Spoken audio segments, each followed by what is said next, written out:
Alors un vaccin, ça fait peur, c'est une piqûre. Donc de fait, si ça fait peur, il faut prévenir le patient qui risque d'avoir mal et tout faire pour qu'il n'ait pas mal.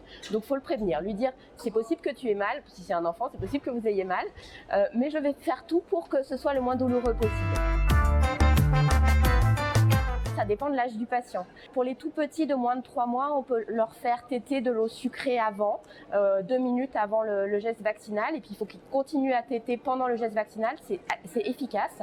L'autre possibilité, c'est de laisser l'enfant au sein de sa maman, ce qui est tout à fait efficace aussi. L'essentiel étant de rassurer le parent. Pour les enfants plus grands, la distraction est un très bon moyen de soulager et d'éviter la douleur. L'enfant est facilement distractible, il suffit de lui parler ou de le faire parler en même temps que le geste et il ne sent pas la vaccination. C'est un peu pareil pour l'adulte. Il y a des vaccins qui font plus ou moins mal. Le Prévenard, le Bexsero sont des vaccins qui font mal, qu'il faudra d'autant plus prendre en charge. Il existe également dans le commerce des patchs anesthésiants qu'on peut mettre chez le plus grand ou chez l'adulte. Au niveau de la technique vaccinale, il y a des petits moyens aussi pour que le patient ait moins mal. Alors le biseau vers le haut, on purge la seringue mais pas l'aiguille parce que sinon il va y avoir du produit qui va affleurer et qui risque de faire mal au moment où on va injecter. Et on ne cherche pas le reflux sanguin au moment d'injecter, on injecte. Il y a très peu de risques qu'on soit en intraveineux, donc on injecte directement.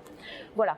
Un autre petit moyen qui peut être efficace, c'est de frotter la peau à côté de l'endroit où on va vacciner. Tout le reste n'a pas montré son efficacité pour soulager la douleur.